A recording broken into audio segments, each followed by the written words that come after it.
Today's talk commemorates Mental Illness Awareness Week, which is this week. Established in 1990 by the U.S. Congress in recognition of efforts by the National Alliance on Mental Illness, which we're going to talk more about. And the purpose is to educate and increase awareness about mental illness. And during this week, mental health advocates and organizations across the country sponsor many events to promote community outreach and education to reduce the stigma and to increase education about mental health and mental illness. And we're very delighted to welcome our speakers. First, we're going to have a few words by Lynette Davis from the Disability Advisory Committee, and then Alan will introduce our speakers. And I guess I didn't introduce myself. For those of you who are on the phone, this is Rupa Dallas. I'm the Medical Director for the Division of Workers' Compensation. Dr. Bell. I'm Lynette Davis. I'm the Civil Rights Officer for the Department of Industrial Relations and a member of the Disability Advisory Committee, which is one of the organizations at DIR that collaborated to bring our speakers here today. The Disability Advisory Committee has been around for a couple of years now and is really revving up to continue to do some important work. There are 10 of us on the committee, and members are appointed to an application process every 2 years. So if this is a topic that really interests you, you should maybe watch out for that invitation for applications in the future. Another of our members of the DAC is Mr. Alan Hirsch, and I'm going to turn things over to him because he's the one who brought us together with our speakers today.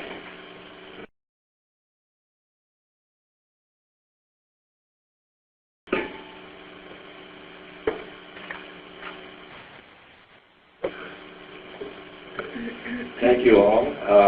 As you heard, I'm Alan Hirsch, and I'm an attorney with the legal unit with the Division of Workers' Compensation here in Oakland. And I have a daughter who's bipolar, and for many years my wife and I didn't know that she was bipolar. We just thought that she was either lazy or acting out as a teenager, and we behaved in ways which today I regret we behaved, but we didn't know at that time. A few years ago, I was working in San Jose, and I was talking to a colleague of mine, and I told him about my daughter and that she had just been diagnosed with bipolar illness, and he told me about NAMI, the National Alliance on Mental Illness, and I hadn't known anything about it. And I tell that to you today because even if you don't have a family member yourself, at some point you should, I would hope you keep this information in mind as you go forward.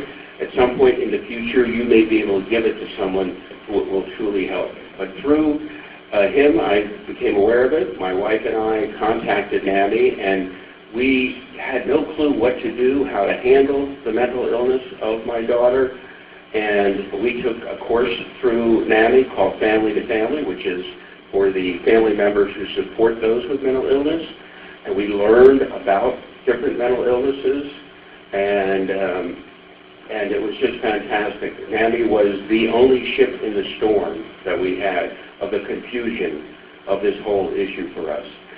Through NAMI, eventually my daughter took what's called peer-to-peer, which is for those who have mental illness, and they learn again about mental illness and how to cope with it and move on in life. We then started attending support groups that NAMI has for family members, and there are support groups for family members and those who have mental illness together, all free. And so during the presentation, you'll have information on how to find out about your local NAMI organization for you or your loved ones or others. And it affects everybody. It affects spouses, parents, children, cousins, brothers, sisters. So I just wanted to say a little bit about that. this week is a really appropriate week to do this because it is Mental Illness Awareness Week, October 4th through 11th. It's a nationally declared week by U.S. Congress. That bill was sponsored by NAMI and put through. NAMI has incredible resources. They have a publication, a monthly publication, the National NAMI, and I have a copy of The Advocate, which is what it's called. If people want to see it, I can share it with you. They just this weekend, Governor Brown signed 2 laws into effect, which will require police officers and CIT officers, which is a police unit that deals with troubling situations of people, to get training on behavioral issues and mental illness. And those bills were both sponsored by NAMI. In any case, what I'd like to do, and the last thing I'd like to say is, as I mentioned, we were really, my wife and I kicked ourselves when we went through NAMI and learned what it was, that it was just an illness. It wasn't anything else, and it's like any other illness. And the way we had behaved in the past, we wouldn't have done it that way. We wouldn't have shouted at our daughter and told her to get up and get out of the house and get moving. If we had only known. But in NAMI, there's a saying, and the saying is, you can't know what you've never been told. So don't ever have regret for the way you behaved or thought before you learned about mental illness. You can't know what you've never been told. You move forward from that on. And so with that, today is the day for questions and for the telling. So with that, I would like to introduce our speakers. We have with us today Kathy Forward, who is the Executive Director of NAMI Santa Clara. And Kathy works with hospitals throughout the Bay Area, including Stanford, the Kaiser hospitals throughout the Bay Area. She gives talks to them, to the staff, explaining mental illness.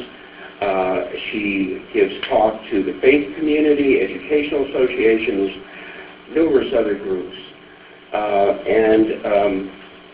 Then we also have with us Dawn Brown.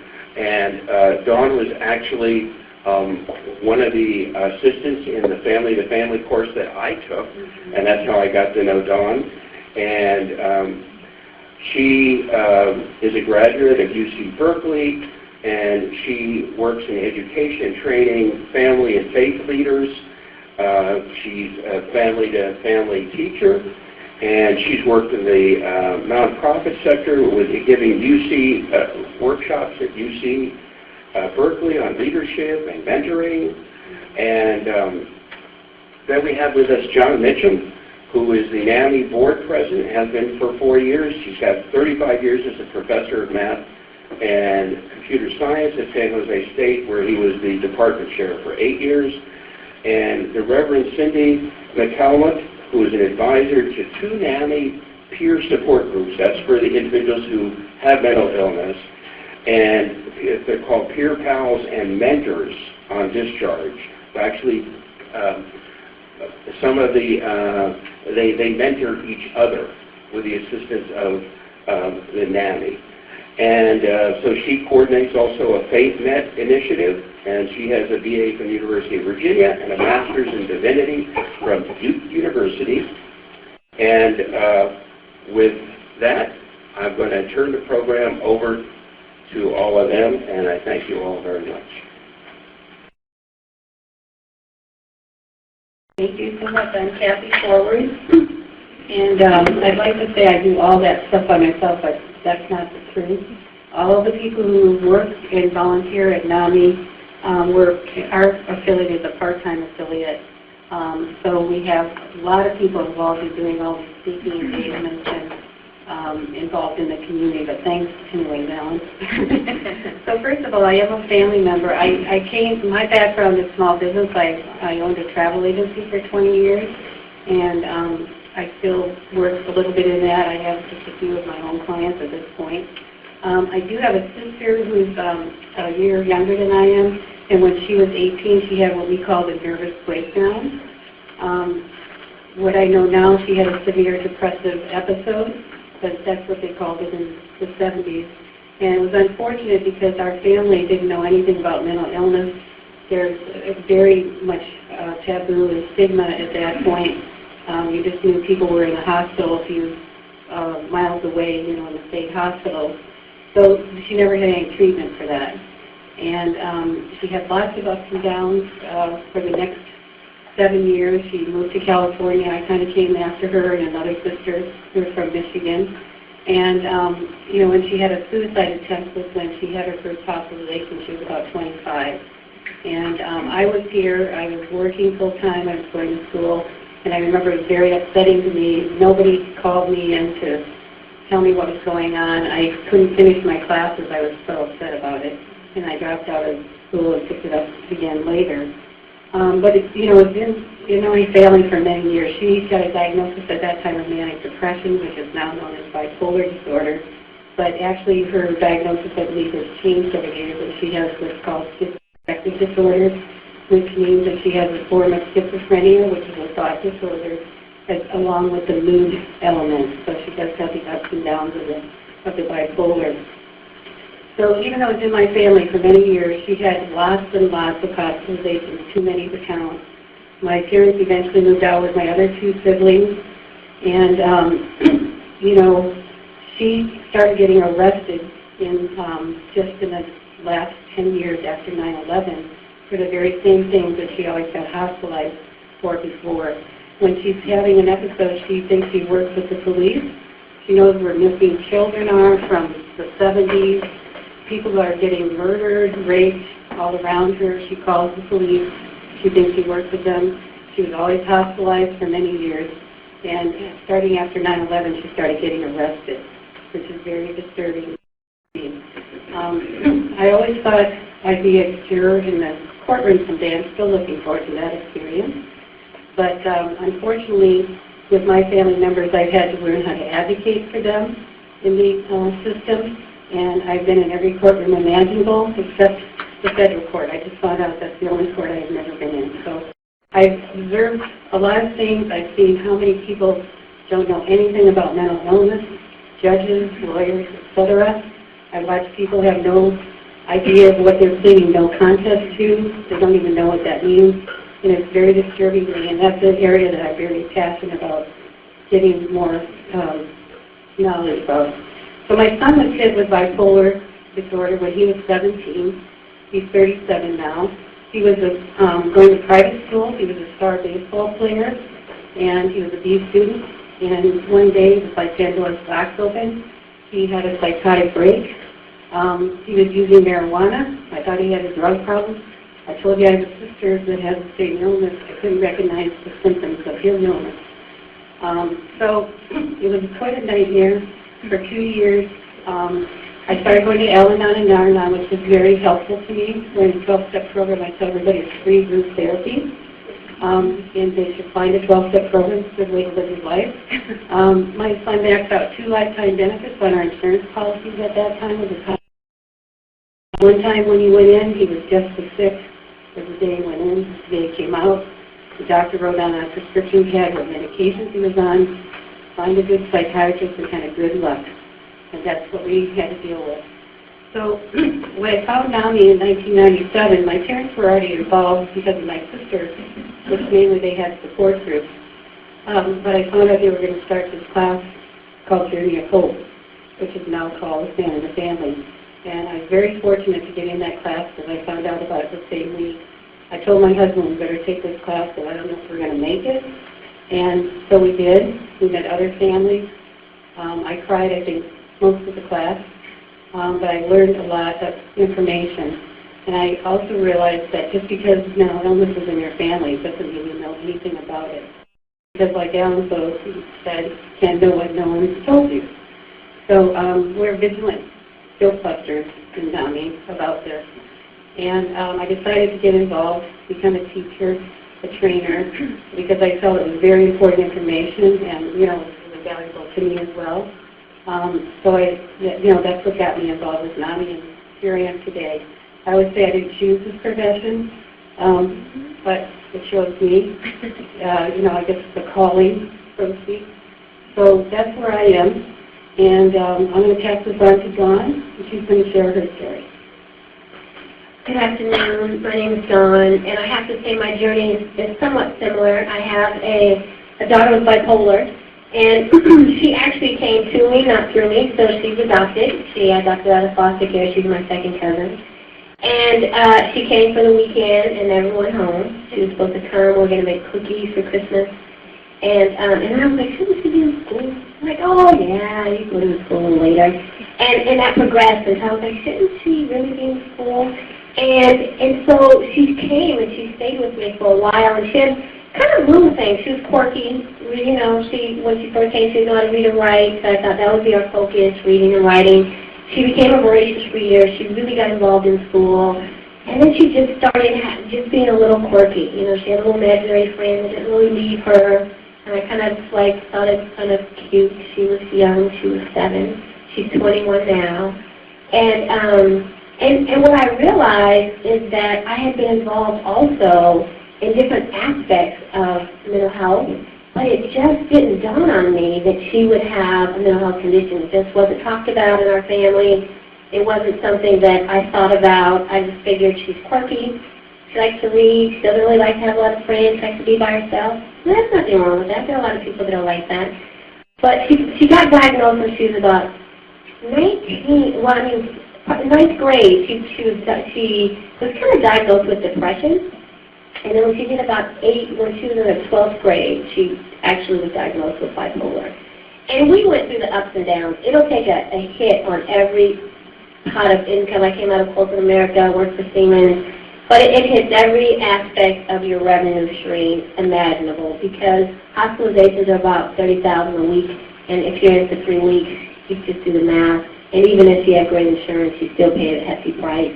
Not to mention just the amount of time off, because when they're young, you can't just go, they'll be fine, I'll figure it out when I get home at 6 o'clock. You know, it's this constant journey through weaving through the home life and balancing the work expectations. And so she had been in and out of the hospital when I actually came across NAMI. She was on her 11th hospitalization, and I was like, we need to do something, so I actually have to go back to work. And they recommended NAMI, and I showed up at NAMI, and I said, listen, we have 6 months, I'm going to take a family leave, so you get on top of this mental health stuff, and then I'm going back to work, and she's going to be fine. And what I realized is that's not how it works. I really did think that we could read a book. And I told her, you can read this book. It's called How to Live with Bipolar. I'm going to read a book. I'm going to take a class. You're going to take a class. We're going to have a class for everybody. I'm going to take one. You take one. And then in 6 months, you go back to school. I'm going back to work. She's like, all right, that works. I said, that's what we're doing. That's our plan. And that was a while ago, because she's 21. She was 18 at the time. And although she graduated, she's back in school. What I realized what NAMI did is they really did offer me a life raft, because I just was thinking differently. And I didn't realize that there's these myths. You have this expectation, because you only hear about mental illness when they show up in Charleston, South Carolina, or, someone shows up in, in Oregon, and you're like, that's what it is. But you don't realize the day-to-day stresses that it takes on the family life and the relationships that you have. And I think that's what NAMI taught me, how to communicate better, how to understand, how to advocate, and how to set a plan so that we can be successful both at home and at work. So we're going to go through some of those myths and truths that kind of go along with the journey through mental health and mental illness. So what we're going to do is we have several slides, and each slide has a statement that we've identified as either truth or myth. So the first one is 1 in 4 adults, that's about 57.7 million Americans, experience a mental health challenge in a given year. And this is the truth. And the part that's not on the slide is that 1 in 5 families experience dealing with serious mental illness every year. And among all major medical illnesses, major depression is a leading cause of disability in the U.S., and that's true. And a lot of people, you call in sick or you take vacation, but it impacts productivity a lot in the workplace. Mental illnesses are the second leading cause of workplace absenteeism. Other causes are low morale, alcohol, substance abuse, disengagement, illnesses, medical appointments, child care and elder care challenges, acute and chronic injuries. And also, just as Dawn said, the family members are taking off time as well as the person who is experiencing mental illness. The next one is bipolar and manic depression are two names of the same illness.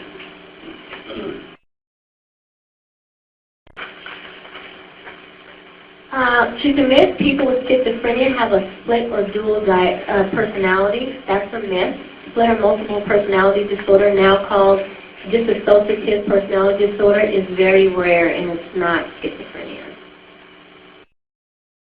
People with mental illnesses cannot hold jobs. This again is a myth. On the contrary, there are many productive employees, business owners, and contributing members to their communities.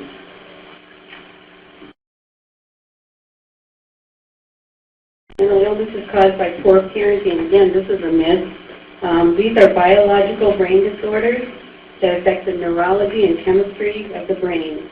I always tell people the brain is an organ in your body just like any other organ in your body. And we know people get Parkinson's, seizure disorders, Alzheimer's, dementia. Mental illnesses are right in there as another brain disorder. And also, just to tell you about a little bit of my story, is that my son, I took parenting classes. They told us to take parenting classes, and he still got bipolar disorder. So. Truth or myth, people with mental illness are dangerous. That is a myth. People with mental illness are no more violent than those in the general population. In fact, the majority are not violent, but rather are less dangerous than others. And that, there's a statistic that says 93% of people who commit gun violence don't necessarily have a mental illness, although we hear about those that, the tragedies and often make that association. So we just have to be careful. So most people with serious mental illness live on streets or in mental hospitals. Again, this is a myth, and it's a shame that we have in the United States hundreds of thousands of people who are living on the streets for a variety of reasons, and some do have substance abuse and mental health issues. But many live with their families or in the community, just like everyone else. And maybe you'll recognize, some of you, this photo is from the Great Depression. It's a famous photograph. There were lots of people in the Great Depression that were homeless.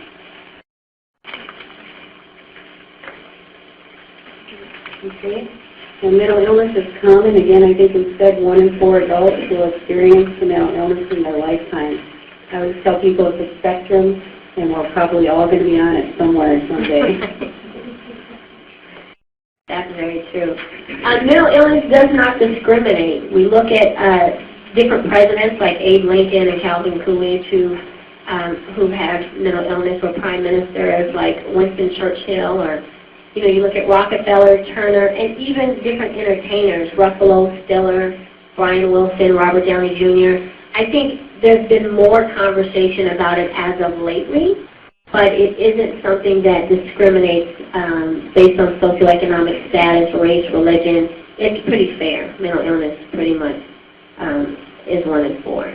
And costs include, when you look at mental health costs, you're talking about absenteeism, which is what we were talking about earlier, lower productivity, and how do you address that? How do you support someone who has mental illness? Because sometimes their productivity is low, maybe just during a period where they might be a little more symptomatic. They can still perform their responsibilities, but might just need some minor accommodations. And increased insurance expenses for both employees and their families. John Mitchum is going to speak briefly about his story, and I met John when I joined NAMI.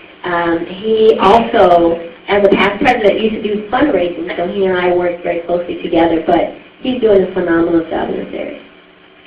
Hello. As stated earlier, I'm a retired mathematics professor, and I have a daughter with schizophrenia. When she became ill at about age 26, neither my wife nor I knew much about mental illness, and the little we thought we knew was almost all wrong. Our daughter had graduated from university in less than 4 years. She was working part-time in Silicon Valley while going to graduate school. With her illness, she became very psychotic. She became convinced that we weren't her parents. She often heard voices, at times was catatonic, pretty much lost touch with reality. She went from an accomplished, loving, kind daughter to someone who did not trust anyone. She constantly heard her friends and us and anyone around her saying nasty things about her. That was her voice. For about 4 years she was very ill until she understood that she was ill and accepted treatment. With regular treatment, medication mainly in her case, she has slowly gotten better. Despite the trauma of her illness, she is again the very kind and loving daughter that she was as a teenager and as a young adult before she got ill. She has completed a second master's degree and now works in her chosen field. How did her mother and I cope with the trauma of our daughter's illness? How did we learn to help her? Well, through NAMI. We took the family-to-family course that you keep hearing about. We attended support groups, that is drop-in groups, where families could exchange ideas on how to help their ill loved ones. We read every book in the NAMI library at Santa Clara County about schizophrenia. We attended the monthly NAMI general meeting about mental illness. In short, education and support were our answers. The takeaway from this is that schizophrenia is a terrible biological brain illness. It affects that most fundamental part of who we are, the brain, as do other mental illness. But with appropriate treatment and hard work, the ill person can move forward toward recovery and a life in the community, as our daughter has. I'm now going to change my role a little bit. I'm going to be Paul. For those of you who are in this room, take 25 years off my life, please. I'm now Paul. And I'm going to tell you Paul's story. This is in his words. He's not with us today. I want to share with you my experience with my employer and how it has helped me. I have worked for my employer for 23 years. I started as their messenger and worked my way up to accounting manager. In 2004, I was diagnosed with bipolar disorder. This made it difficult to handle the stress of working 50 to 60 hours per week and managing my department. My employer, my family, and my own hard work have helped me to be able to return to work full-time and continue to manage my responsibilities. My family helped by being supportive and caring. My hard work has taken the form of taking my medication consistently, going to therapy, and working with NAMI to improve myself. My employer has helped me to learn to set boundaries and not take on all the work myself. My company has helped me to learn to delegate work to the staff. They also allow me to work a flexible schedule, going in early in the morning and going home early in the afternoon. I also come to work on Friday. I also work at home on Fridays. These tools that my company has given me have lowered the stress of my job considerably.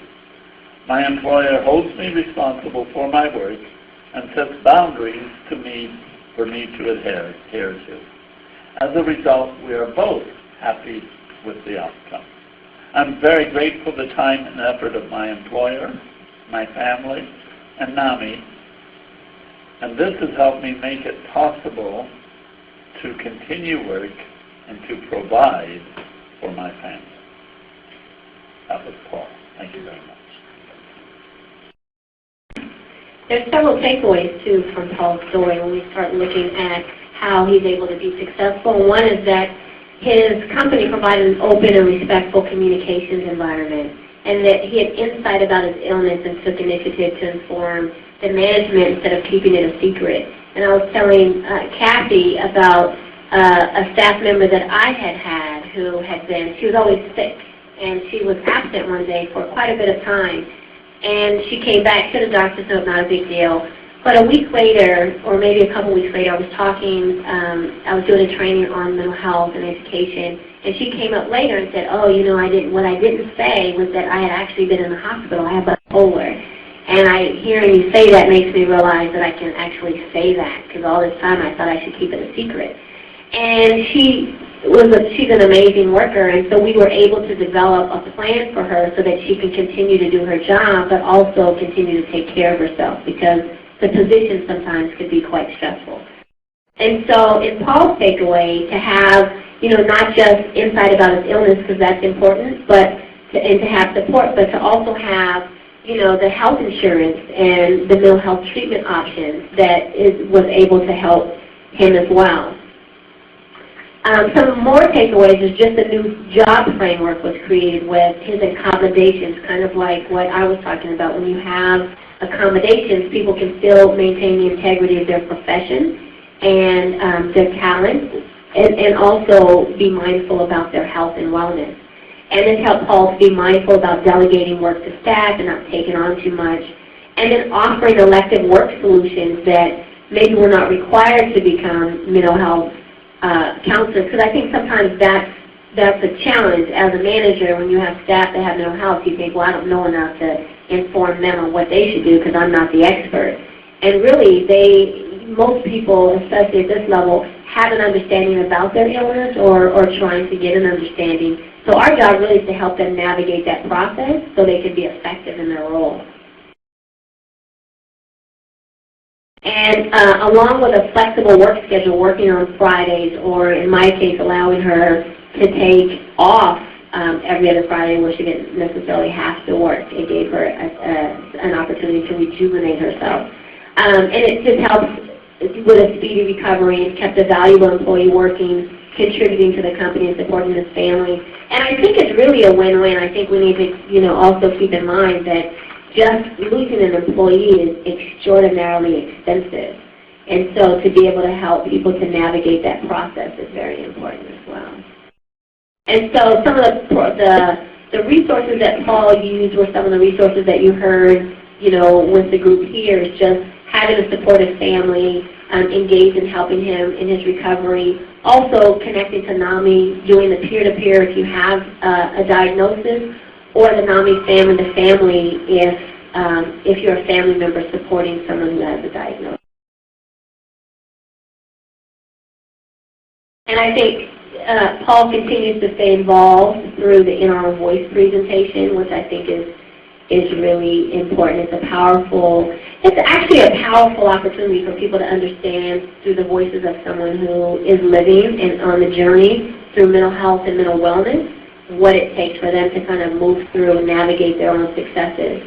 And to that, I'm going to introduce Reverend Cindy McCalmont. She and I work together on the FaithNet initiative that NAMI has, which is educating faith leaders so that they can have a more inclusive culture within their church or congregation. And Cindy is also a consumer, so she has a diagnosis, and she's going to tell you a little bit about her journey.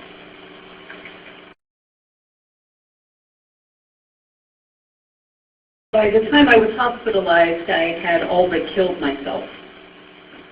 Brain starvation had reached such a point that I was manic and having hallucinations. And worst of all, I had absolutely no idea that there was anything wrong with me. Anosognosia is the psychiatric term for this profound lack of insight that accompanies many mental illnesses. Part of the illness is that you literally cannot see the illness. After 5 weeks in a university psychiatric unit, I had the first glimmers of understanding that I was sick. But that's when it seemed as if my whole identity collapsed into the single word that was my diagnosis. I was 43 years old. I was a wife, a mother, I've been a pastor for 15 years. 15 years. I never, ever expected that I would have a mental illness. I want to tell you that people did the best they could to support me. They did. But even with the kindest of intentions, people still unwittingly heaped so much shame and stigma and even judgment onto my frail mind and body. Many greeted me with a forced cheerfulness that pretended like nothing had happened at all. And while this approach was determined not to treat me any differently, the reality was that I was different. And pretending that this was not so only made me feel more isolated and more alone. There were other people who chose to argue with my diagnosis. There's nothing wrong with you. You've just been working too hard. A little rest and you'll be as good as new. This kind of denial was yet another avoidance technique dressed up in supportive language. Still others took the opportunity to give me advice, lots of advice. But when we give advice, what we're doing, of course, is seeking to manage our own anxiety. It can be too hard to see another person suffering, so we dole out simplistic solutions and we walk away feeling virtuous. See, we say, I tried to help.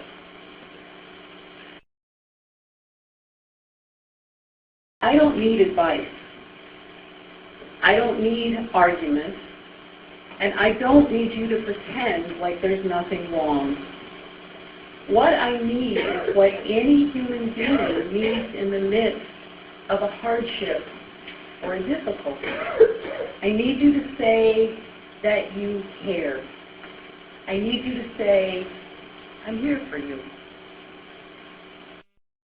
On Sunday afternoon, I was part of a NAMI presentation at a psychiatric unit in the South Bay.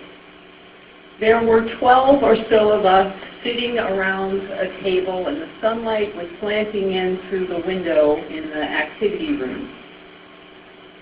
I don't know who you imagine as a patient in a psychiatric unit on any given Sunday, but I can tell you at that table, locked in that psychiatric unit that day, there was a Stanford student, there was a Silicon Valley entrepreneur, there was an accountant, there was a stay-at-home mother, there was a homeless man. Ethnicities were likewise diverse. There was a Chinese-American woman, there was a Colombian man, there was a woman from India. Every single person at that table, from so many different professional backgrounds and cultures and socioeconomic classes, every single person nodded in agreement, some with tears in their eyes, as the homeless man talked about what it means to him to have one friend who understands that on this roller coaster of symptoms that he has, that these symptoms are simply that, symptoms. One friend, he said, who believes in him. We are not weak. We are not dangerous. We are not to be feared or made fun of or pitied. What we are people who need support. People who need love and support. And even just one friend, one family member, one coworker sees you as you are, with talents and abilities, even just one person who believes in you.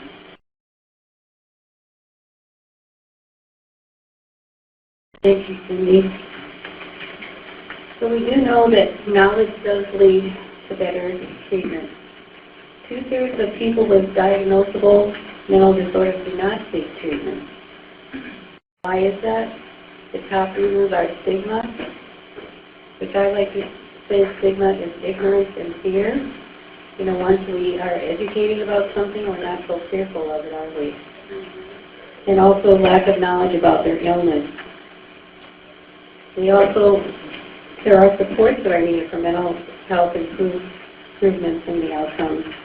And this comes for all illnesses, and that if you have support, you will have much better outcomes. I think you just heard that from Cindy. That's the big thing. The availability of mental health services is very important for persons who have chronic and life-threatening physical conditions. Studies have shown that individuals with diabetes, for instance, have 2.5 times more likely to get diagnosed with depression.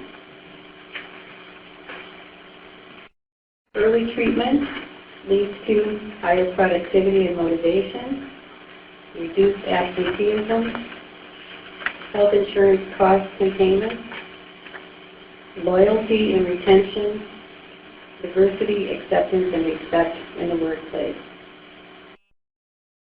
Let me tell you a little bit about NAMI's formation. First of all, it's the largest grassroots organization dedicated to improving the lives of individuals and families who are affected by mental illness. There are over 1,200 affiliates in the United States. Many of them are just completely volunteer run. A large majority don't even have offices. People work out of their homes. They get rooms in churches or mental health agencies, so give them a room to hang a shingle. It was founded in 1979 officially, but the first support group started here in California. San Mateo County had one in 74. Santa Clara started in 75, and by 79 they were sprung up all over the country. These were the support groups that were started by the schizophrenic parents. That was a term used. The family blame theory was alive and well.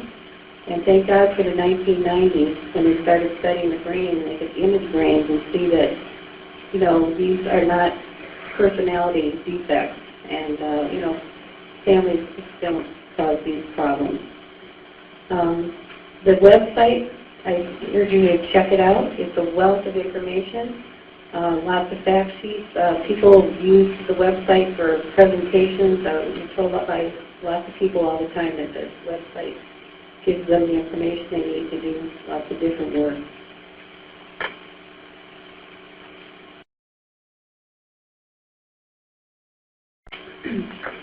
So one of the things that we really think is important is having a mental health friendly workplace, and that includes health care benefits that treat mental and physical illnesses equally, and welcomes diversity, including people who live with mental illness, and supporting also their families, and provides training like this one in mental health issues for managers and frontline supervisors. I think that's important. And it provides an employee assistance program that includes mental health resources for managers, employees, and their families. And I just want to add a note. You know, a dear friend of mine is currently going through cancer treatment, and what's really interesting about her is that when she announced to her job that she had cancer, they got her a basket and warm socks, and they introduced her to the EAP program and wanted to make sure if she went through depression or any of the side effects that she just had the support. And to be able to support that same, an individual as a mental health challenge in that same way is big. As Cindy was saying, it matters just to let people know that you're interested and you care. So, you know, supporting employees who seek treatment and who require hospitalization and medical care for mental health issues. Sometimes at NAMI we just send socks. We just want to let them know that they can keep their feet warm. You know, it matters when you're in hospitals. And it safeguards confidentiality of employee health information so that they don't feel like their conversation or their diagnosis is going to be discussed around the water cooler. That's very important. And that there are programs and practices that promote and support health and wellness and just a work-life balance for employees and their families, but just so they can also support their families. And has accepting environments that are without stigma and without discrimination, because sometimes we make little offhanded jokes, you know, like, oh, she's acting a little bipolar today, or, unless you've been taking medication. Whether people have a diagnosis or not, it's just kind of our culture. Sometimes people really joke about stuff like that without really thinking that somebody next to them might really be experiencing that situation. And it provides medical leave of absence should it become necessary. So workplaces that thrive will provide all the employees and their families information about equal opportunity employment, health and wellness programs that include mental illness, reasonable accommodation requirements for the Americans with Disabilities Act, the ADA, and employees want employers to treat mental health disorders with the same care and compassion as other physical illnesses. Prohibit the health and income protection insurance companies to have this. There's a lot of discrimination against mental illness. For instance, many health plans will say you can only see your therapist 12 times a year. Should we say that somebody who has a heart condition, they can only do something so many times a year? No, we don't. Have a mental health policy in place which lists all the employees' rights and prohibits any organization from discriminating against them. Ensure workplaces provide an integrated mental health and physical wellness program. Quite often you go to health fairs, you don't see anything about mental illness there, do you? Include the mental illness table, invite your local NAMI chapter. They'll be happy to come. Have more information available on the organization's internet about treatment for mental illness or links to, good websites. So some questions to consider, for a company or an agency is, does your EAP program offer mental health, to other people, to all their employees? We'd love to see NAMI to be on EAP programs, since all of our programs are free and just to be real clear, to make sure that all of the classes that we have with the students really different about NAMI that doesn't exist anywhere else is we are a peer-run organization. So when you take a class or go to support groups for families, they are trained family members. Same thing if you take a class for someone living with a mental illness, the people who teach and run those groups, they all have a mental illness. So that's what makes us really different. Also make sure there's good training, around these issues, for general health and mental health to really, understand it and recognize it. Other questions to consider would be, can you recognize when someone's having some kind of a mental health crisis? And could you support that person? What about a family member? Also, suicide prevention is everybody's business. And, to get training for people to really understand the early warning signs, how you can talk to a person openly. That's the best thing you can do. We have a tendency to withdraw and say, well, if you don't talking about it, then we're not thinking about it, right? Well, it's just the opposite. Get somebody to talk about it is very important. And suicidal ideation it comes with the territory. It's very common that because someone has suicidal ideation doesn't mean they're going to be attempting suicide, but if they're thinking about it, it's a good time to talk about it and, work on safety plans, that sort of thing. So I think we have a few minutes for some questions, not too much. I know we started a little bit late. I don't know if we get any extra time. Okay, but I think the webinar was ending at 1 now, right? Mm-hmm. So, are any callers for questions? Yeah, we do have a question from someone online. Should you disclose to your employer, and what is the best way to do so? And could disclosure affect promotions, etc.? What are reasonable accommodations to request? That's a very good question, and I think in a lot of companies that is really not clear, and we don't really give advice on whether someone should disclose or not. I think you have to really assess the situation in your company. I think if you see posters around, or talking about mental health, etc., you have a better chance of probably disclosing to your HR, department or whatever if you need to take some time off. But, ideally in the future world, we'd like to see that, somebody doesn't feel uncomfortable, having people in the workplace knowing that they have bipolar disorder, they have certain things, and, to know the signs, to get the support they need if they're having, you can see them going down the road where they're heading, to intervene and, say, hey, you're having a hard time, like to go talk to HR or whatever, get some time off. And I just wanted to add that the law prohibits employers from discriminating against individuals with disabilities. Federal and state law that prohibits discrimination, and individuals with disabilities are, they're entitled to reasonable accommodations in the workplace, and promotions should not be affected by disclosure of a disability. That's the law, and it applies to all employers, including state employers. The question is, how does one handle an employee who is making false statements against a fellow colleague? Is that correct? More than one. Oh, more than one. Right, and they refuse. I think if that's a situation that's occurring, I think it's obviously a case-by-case basis, but to have a conversation with that individual, because if the individual is making statements, inaccurate statements, then I think that person needs, there needs to be a conversation with that person about their behavior in the workplace. I don't know if that necessarily, are you saying that you feel like that person might have some mental health issues because they're doing that? I want to ask HR to maybe weigh in on this, because this is something you have to be careful about as a supervisor. So, Well, but we're not in that area in HR. Okay. That would be the performance management group. They would definitely want to start out with your classification and pay analyst, who could give you some direction and then elevate that up to the management group. Because I'm here as the lead coordinator for people with disabilities to get jobs with the state, and Lee is here for EAP. And your person doesn't want to call EAP. So, my name is Denise Cardoso, and I'm a member of the Disability Advisory Committee. I work for CalOSHA. I do worker safety, but in my prior life, I used to represent individuals with employment issues. And basically, the information from what you've told us, you don't know whether this person has a disability or whether they're just making false statements. And it's not the employer's job to make that diagnosis, but from what you've told us, there's been statements that have been made that have caused you to believe that this person may have mental illness, and that's why you both orally and in writing encourage them to seek EAP assistance.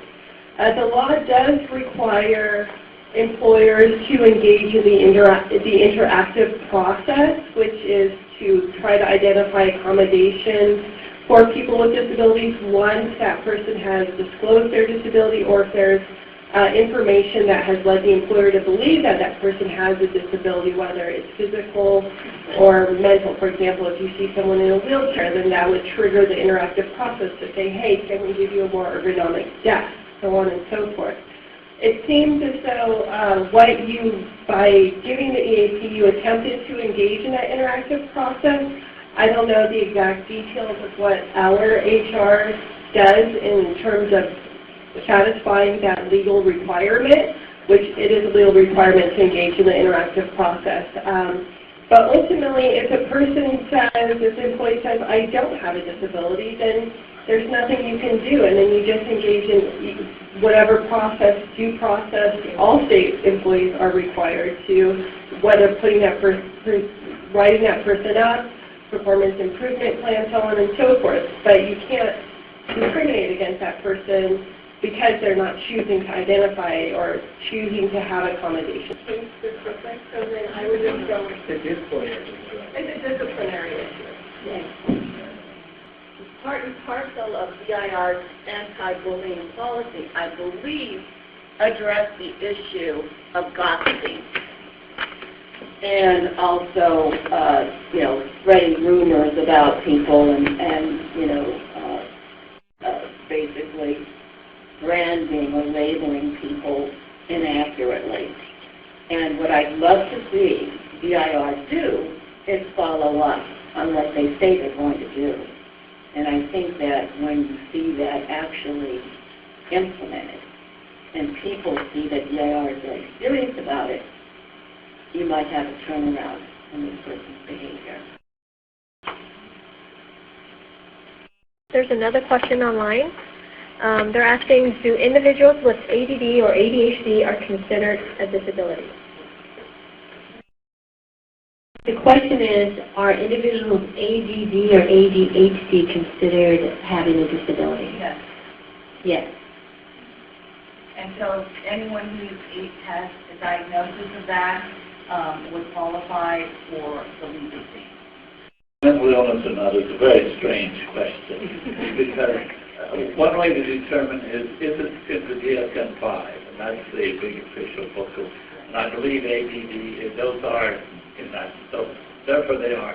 On the other hand, the communities that try to help with autism or ADHD and these things hate this, many of the people hate the labels that those are mental illness.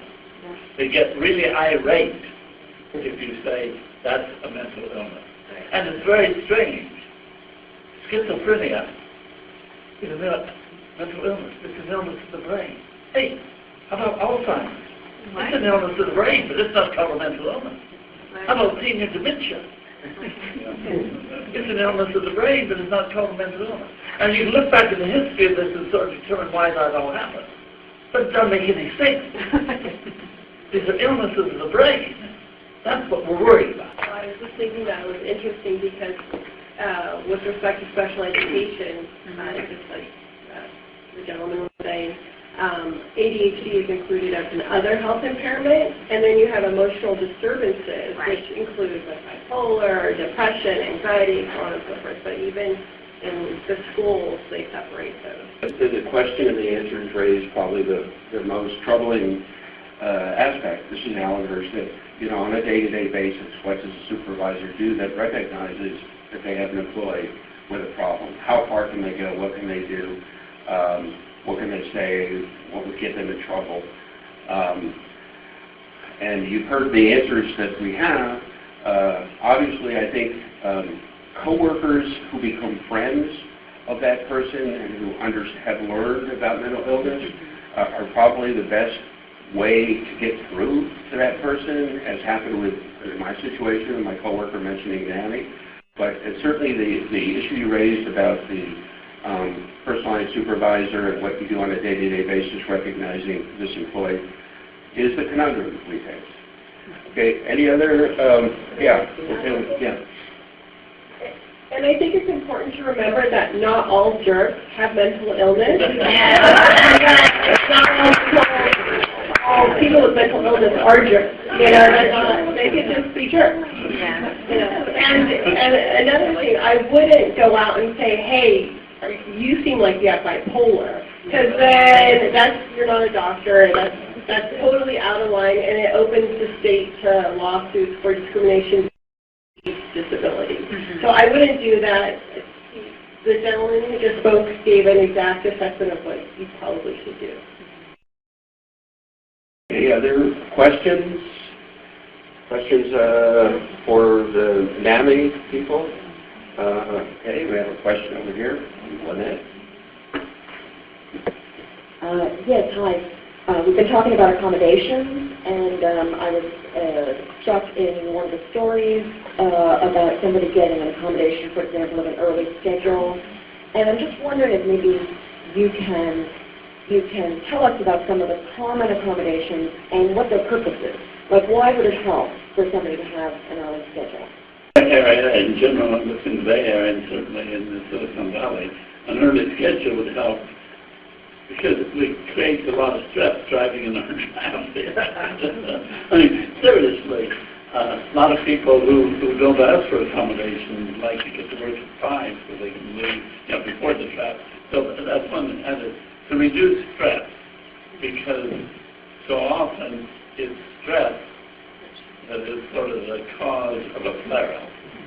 And so if you can find ways to help the person do their job well, at the same time be a little less stressful, that's good. And of course, in the Bay Area in general, and in the South Bay particularly, that we know about, there's a lot of jobs that have a lot of stress to them. So I think the accommodations that reduce stress may well be the single greatest accommodation. And I'll just add to this, Dawn, that oftentimes, sometimes, because stress is a trigger, often for symptoms, and although traffic is a mitigating factor, sometimes just being around people with a constant interruption. So I know sometimes for people to get in early to be able to feel that they've accomplished something that day also doesn't have this kind of accumulating stress that can also lead to some other situations. Oh, Kathy. So we do want to point out, too, that NAMI, as we mentioned, is a national organization, and there's a state organization at every state. And that's a really good way to find your local affiliate. So this is the website for NAMICalifornia.org. Usually the state organizations are really involved in the legislative process, also rolling out the programs, they do trainings and things like that. The local affiliates are your troops. So, you know, we're the ones that run the support groups, do the classes, you know, really do a lot of advocacy work, you know, with families and with people who are living with mental illness. And again, I hope that, you know, when you are accommodating people, that you can refer even a person who's maybe resistant to the idea of mental illness. It's like, hey, this is a great organization, why don't you go check it out? Just check out the website. Because, you know, I think it is very scary for people. They don't want to get labeled. You know, mental illness has a lot of stigma and discrimination. It does. You know, we face it every day. I've seen it even in the mental health agencies. It's everywhere. And so there's really, you know, we like to see the world become a safer place, but we're just not there yet. And hopefully this kind of work that we're doing, Mental Illness Awareness Week, we can answer a lot of your questions. I know one of them that came through that we got in advance, and I think we answered it, was, you know, having a family member or being around coworkers, can you be affected by this? And hopefully you understand now that this is not a contagious illness. In fact, even in families where identical twins is probably the best example. Identical twins, you would expect them to have identical genes, have identical illnesses.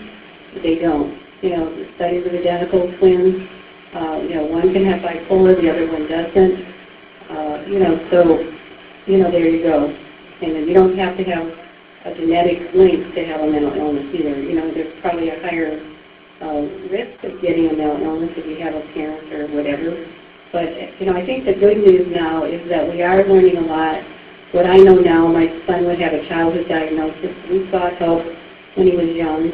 And I'd like to think that, you know, by getting these earlier diagnoses and getting early treatment, you have a name for it, you know, these kids aren't going to start using drugs and alcohol to self-medicate. You know, my son told me meth made him feel normal. I believe that. Wouldn't make me feel normal. You know, after 10 years, you know, thank God we live in Silicon Valley Mental Health Court. We have famous Judge Manley down there. He was in his court for 4.5 years. I mean, he's a peer support specialist now for our county behavioral health department, helping people coming out of jail, just like where he was, have drug problems. The value of peer support is really incredible. They really can make a difference. They can give people hope. You know, we do these presentations for people in the hospital, like Cindy said, you know, where they're really hopeless. We want to get into the jails and do the same thing because people can get better. People can recover. And we accept it more with drug and alcohol, and we have to accept that with mental illness, too. So we thank you for having us here today. We'll stick around if anyone else has any questions. Okay, so I want to thank Kathy, Dawn, John, and Cindy for being with us here from NAMI.